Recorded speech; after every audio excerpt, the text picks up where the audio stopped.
Did you know there's a prison that doesn't just hold your body, but slowly devours your soul? Willem, keeper of Frostholt's deepest dungeons, heard strange sounds coming from a sealed section that hadn't been opened in centuries. Against all warnings, he broke through the ancient stone seals.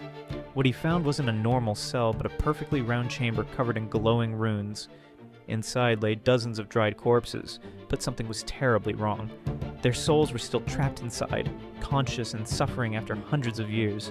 This was a Solcaran soul oubliette, designed to slowly consume spiritual essence to power dark magic. The victims couldn't die, couldn't escape, only endure endless torment. As Willem stepped closer, he felt his own soul being pulled toward the chamber. Simply knowing it existed marked him for eventual consumption. He sealed the chamber again, but could still hear the trapped souls begging him not to leave them in darkness. Some prisons aren't built for punishment, but for eternal spiritual torture.